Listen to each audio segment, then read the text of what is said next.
What would you do if your family was thrown out of a place not because of anything you did wrong, but simply because of the color of your skin? Would you fight back? Would you walk away? Or would you let life itself teach a lesson they'll never forget? Today's story is one that will stir your heart and remind you that sometimes karma doesn't need an invitation. But before we begin, if you believe every person deserves dignity and respect, hit that subscribe button, turn on the notification bell, and join our growing family here on Skin Deep Stories, where every story reveals how strength rises from pain. Now, let's begin. The Johnsons were a small, humble family. Michael, his wife Grace, and their 8-year-old son Caleb. They had just moved into a quiet suburban neighborhood after saving every penny they could. It was supposed to be a new beginning, a better life. But from the very first day, whispers started. The neighbors stared. Children pointed.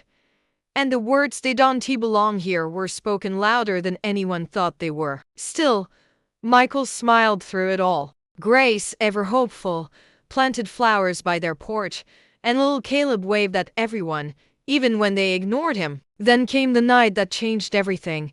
It was a Friday evening. The Johnsons had gone to the town's diner, a place they'd passed every day but never dared to enter. Caleb had begged his dad, "Please, Daddy, can we eat there just once? Everyone says they have the best burgers in town." So they did. They walked in quietly. The restaurant was warm, filled with laughter, until the door closed behind them. Then silence. Every head turned, every eye stared. The hostess hesitated, then forced a smile. "Oh, we're actually full right now," she lied. Michael looked around. Half the tables were empty. Grace whispered, "Let's just go." But Michael shook his head. "No, my son deserves to sit and eat like everyone else." The manager came out moments later, a tall, red-faced man with a cold smirk. "Sir, I'm afraid we don't serve. You're kind here. You'll have to leave."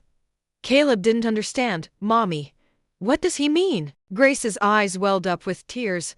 Michael stood tall, voice trembling but calm. "Our kind? You mean people who work hard, pay taxes, and want to eat dinner with their son?" The man sneered.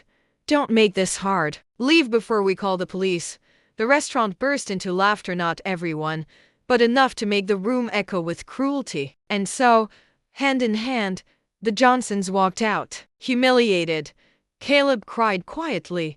Grace looked down. And Michael, though broken inside, said only this: "It's okay, son. We don't need a table to be worthy." 2 weeks later, a powerful storm hit the town, one that left streets flooded and power lines down. The same diner that mocked them, its basement was flooded, and several people were trapped inside. Guess who was the first person to show up with help? Michael Johnson, a retired firefighter. He brought his old gear, smashed open the diner's back door, and helped rescue the staff and customers one by one. Even the same manager who had thrown them out.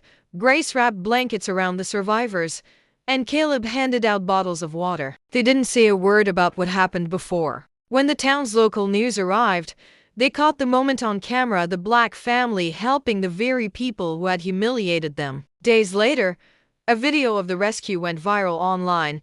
It wasn't posted by the Johnsons. It was posted by the manager's own daughter. She wrote, "My father turned away this family because of their color. Today, they saved his life. I'm ashamed and grateful." The town came forward with public apologies. The mayor offered the Johnsons a community award, but Michael refused it. He said one line that made the whole room silent. "We didn't help because they changed. We helped because we never stopped being who we are." Sometimes life brings justice in the most unexpected ways. The same people who hurt you might one day learn from your strength. Would you have done what Michael did? Would you forgive? Share your thoughts below.